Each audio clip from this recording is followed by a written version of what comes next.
വീണ്ടും കാട്ടാന ആക്രമണം. ഇടുക്കിയിൽ ഒരു ജീവൻ കൂടി പൊലിഞ്ഞു. പീരുമേട് പെരുവന്താനം മതമ്പയിലാണ് റബ്ബർ ടാപ്പിങ്ങിനിടെ കാട്ടാനയുടെ ആക്രമണത്തിൽ ഒരാൾ മരിച്ചത്. കാഞ്ഞിരപ്പള്ളി തമ്പലക്കാട് സ്വദേശി കുറ്റിക്കാട്ട് പുരുഷോത്തമനാണ് മരണമടഞ്ഞത്. മൃതദേഹം പോസ്റ്റ്മോർട്ടം നടപടികൾക്കായി കോട്ടയം മെഡിക്കൽ കോളേജിലേക്ക് മാറ്റി. പെരുവന്താനം പഞ്ചായത്ത് 7-ാം വാർഡിലെ മതമ്പയിലാണ് കാട്ടാന ഒരു ജീവൻ കൂടി കവർന്നത്. സ്വകാര്യ റബ്ബർ തോട്ടം പാട്ടത്തിനെടുത്ത പുരുഷോത്തമനും മകൻ രാഹുലും തോട്ടത്തിൽ ജോലി ചെയ്യുമ്പോഴാണ് ഒറ്റയാൻ പാഞ്ഞെടുത്തത്.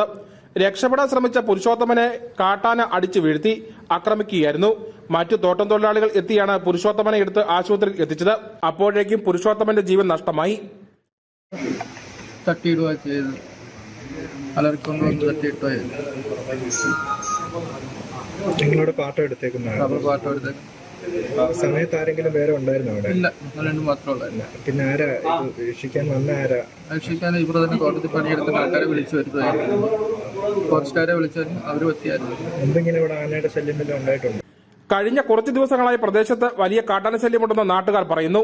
ജനവാസ മേഖല വലിയ ഭീതിയിലാണെന്ന് പഞ്ചായത്ത് മെമ്പർ അടക്കം പറയുന്നു. കഴിഞ്ഞ ഒരാഴ്ചയായിട്ട് വലിയ ആനയുടെ ശല്യം വളരെ രൂക്ഷമായിട്ട് ഞങ്ങളുടെ നാട്ടിലുണ്ട്.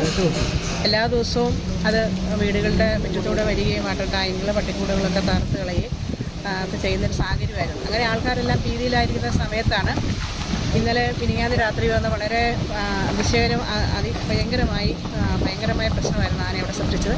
അതിന്റെ അടിസ്ഥാനത്തിലായിരുന്നു ഞങ്ങൾ വനം വകുപ്പിനെതിരെ സംഭവസ്ഥലത്ത് CPM പ്രവർത്തകർ പ്രതിഷേധമുയർത്തി.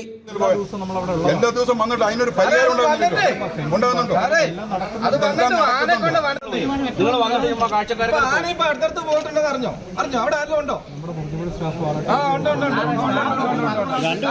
കഴിഞ്ഞ ഫെബ്രുവരിയിലാണ് മാതമ്പിയോട് അടുത്ത പ്രദേശമായ കൊമ്പുകുത്തിയിൽ സോഫിയ എന്ന സ്ത്രീയെ കാട്ടാന ആക്രമിച്ചു കൊന്നത്.